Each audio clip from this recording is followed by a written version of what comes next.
Avez-vous remarqué que faire le plein, faire vos courses ou même planifier des vacances semble coûter plus cher qu'il y a seulement quelques mois?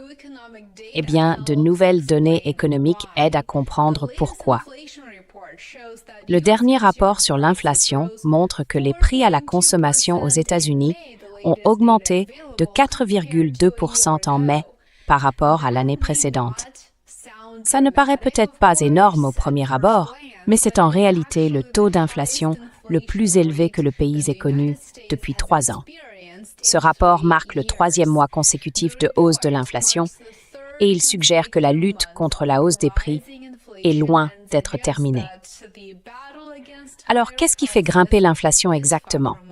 Et qu'est-ce que cela signifie pour les consommateurs américains, pour les entreprises, les investisseurs et pour la Réserve fédérale?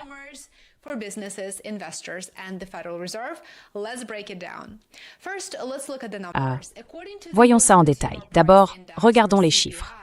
D'après l'indice des prix à la consommation américain, le CPI, l'inflation a augmenté de 4,2% sur un an au mois de mai. Sur un mois, les prix ont progressé de 0,5%. Ces deux chiffres sont globalement conformes aux prévisions des économistes. Mais le taux annuel marque une hausse notable par rapport aux 3,8% enregistrés en avril. Ce qui rend ce rapport particulièrement important, c'est qu'il montre le rythme d'inflation le plus rapide depuis avril 2023. En d'autres termes, les progrès réalisés par les responsables politiques, s'il y en a eu, pour faire baisser l'inflation ces dernières années semblent s'être arrêtés.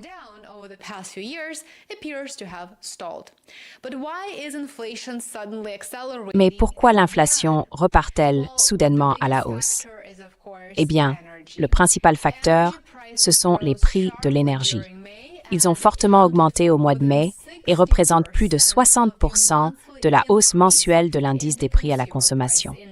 Les prix de l'essence, à eux seuls, ont bondi de manière significative, avec des coûts du carburant en hausse à la fois d'un mois sur l'autre et d'une année sur l'autre. Derrière cette flambée des prix de l'énergie, il y a la guerre qui s'intensifie entre les États-Unis et Israël d'un côté et l'Iran de l'autre. Les tensions géopolitiques croissantes au Moyen-Orient ont fait grimper les prix du pétrole, les investisseurs craignant des perturbations possibles dans l'approvisionnement énergétique mondial.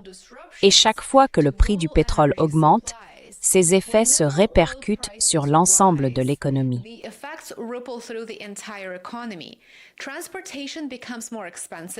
Les transports deviennent plus chers, les coûts d'expédition augmentent, les compagnies aériennes font face à des dépenses de carburant plus élevées et les fabricants payent davantage pour acheminer leurs produits.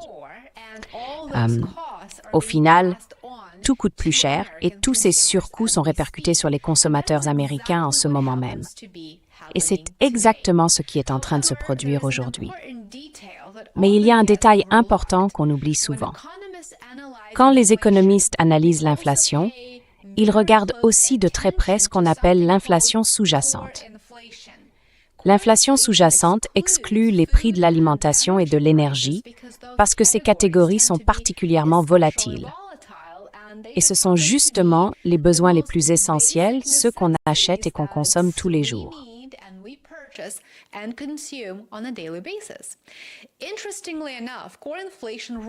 Fait intéressant, l'inflation de base n'a augmenté que de 2,9% sur l'année écoulée et de seulement 0,2% au mois de mai.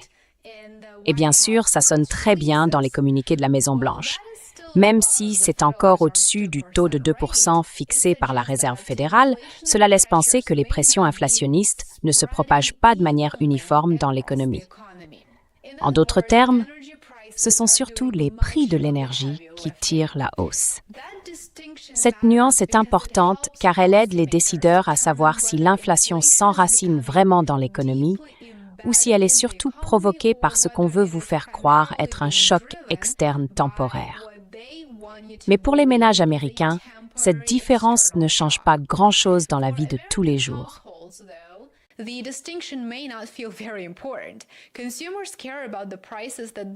Les consommateurs se préoccupent des prix qu'ils paient vraiment chaque jour.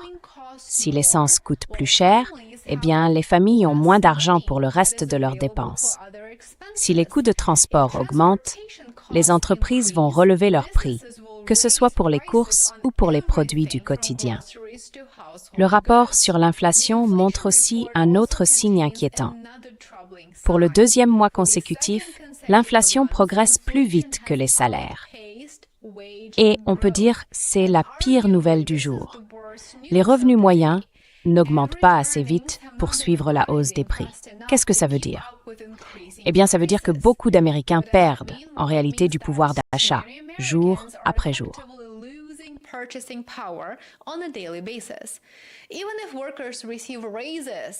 Même si les salariés reçoivent des augmentations chaque année, ces hausses ne suffisent pas toujours à compenser la hausse du coût de la vie. C'est d'ailleurs l'une des raisons pour lesquelles le moral des consommateurs s'est affaibli ces derniers mois. Les gens ont encore un emploi, mais beaucoup ont le sentiment que financièrement, ils ne s'en sortent pas bien. Ils se sentent sous pression, car le coût de la vie continue d'augmenter. Parlons maintenant de la Réserve fédérale. L'objectif principal de la Fed en matière d'inflation est de 2%. On peut dire que cet objectif est difficile à atteindre, mais laissons ça de côté pour l'instant. En mai 2026, avec un taux à 4,2%, l'inflation reste plus du double de cette cible. Depuis plusieurs mois, les investisseurs espéraient qu'un ralentissement de l'inflation permettrait à la Banque centrale de baisser les taux d'intérêt. Mais le rapport publié aujourd'hui rend ce scénario beaucoup moins certain.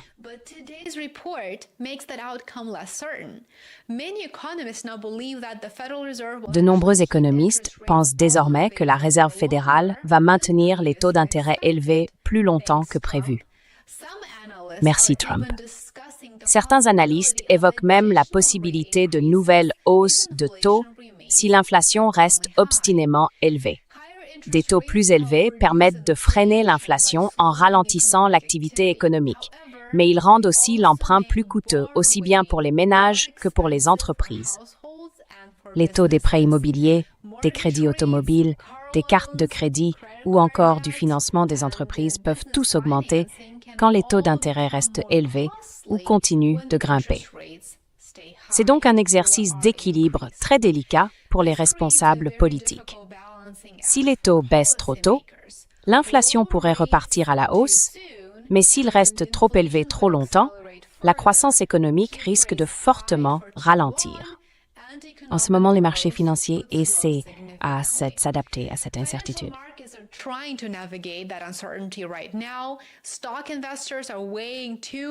Les investisseurs en actions évaluent deux réalités qui s'opposent.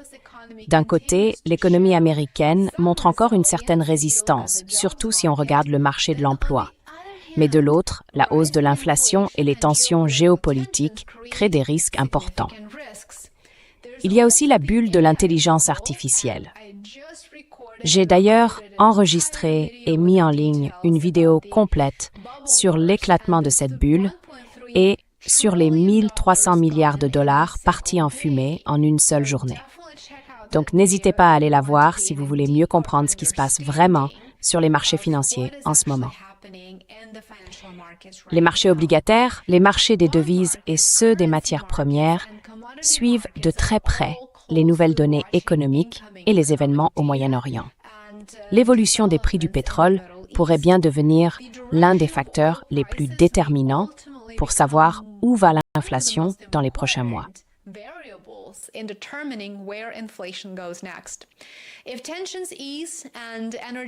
Si les tensions s'apaisent et que les prix de l'énergie se stabilisent, ce qui semble très improbable, l'inflation pourrait commencer à se modérer dans les prochains mois.